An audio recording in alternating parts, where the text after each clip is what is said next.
আসসালামু আলাইকুম। আমি এখন দাঁড়িয়ে আছি ইতালির ভেনিস কাম্পালত্রো মাঠে। এখানে Venice Bangla school gold cup cricket টুর্নামেন্টের 14তম খেলা চলছে।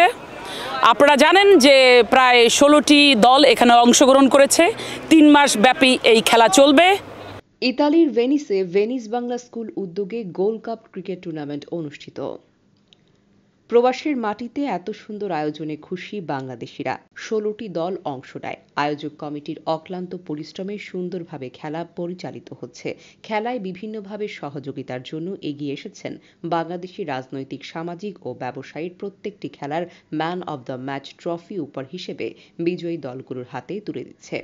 খেলাধুলার সাথে সাথে অনেক রকম খাবার, ঝালমুড়ি, হালিম, চটপটি, ফুচকা মুখরিত করে উঠেছে মাঠে আগত দর্শকদের মাঝে। এ সময় ভেনিস বাংলা স্কুলের প্রতিষ্ঠাতা সৈয়দ কামরুল সরোয়ার বলেন, তো প্রত্যেকটা দলের জন্যই শুভকামনা রইল। আমাদের এই ক্রিকেট 14তম ক্রিকেট চলছে, তো যারাই খেলবে তারা যাতে আমাদের নিয়মকানুন, যে কর্তৃপক্ষের যে নিয়মকানুন আছে, এই নিয়মকানুন যাতে মেনে চলে এবং সবাই যাতে রেসপেক্ট করে আমাদের কমিউনিটির যে সুনাম, এই সুনামটা যাতে অক্ষুণ্ণ রাখে। খেলার মাধ্যমেই কিন্তু আমাদের এই ইটালির ভেনিসে আমাদের পরিচয়, আমাদের কমিউনিটির পরিচয়। কাজে আমি চাইবো যে আমাদের কমিউনিটি যাতে আমাদের সুনামটা অক্ষুণ্ণ রাখে এই খেলাধুলার মাধ্যমে। এটাও কিন্তু একটা পরিচয় বহন করে, কারণ ইটালিতে সবাই জানে যে আমরা এই টুর্নামেন্টটা দীর্ঘদিন চালিয়ে আসছি।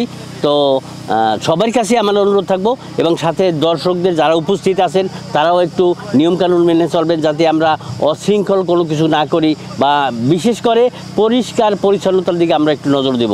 ধন্যবাদ সকলকে, সবার জন্য শুভকামনা রইল। আজকের এই কাম্পালতো মাঠে আয়োজিত ভেনিস বাংলা স্কুলের এই ক্রিকেট টুর্নামেন্ট, দীর্ঘকাল যাবত এই ক্রিকেট টুর্নামেন্টে ভেনিসে আয়োজন করে আসছে ভেনিস বাংলা স্কুল।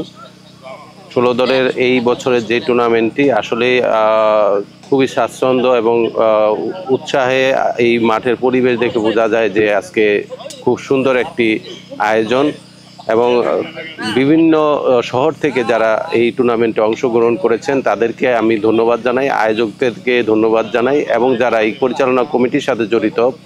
আমাদের Venice Bangla school gold cup tournament 2025 14তম আসর আজকে তৃতীয় সপ্তাহের প্রথম খেলা চলছে। আপনারা দেখতে পাচ্ছেন ইতিমধ্যে খেলা চলছে। খেলা আবদুল্লাপুর ক্রিকেট একাদশ বনাম কলবে ওয়ারিয়র্সের খেলা চলছে। তো আমাদের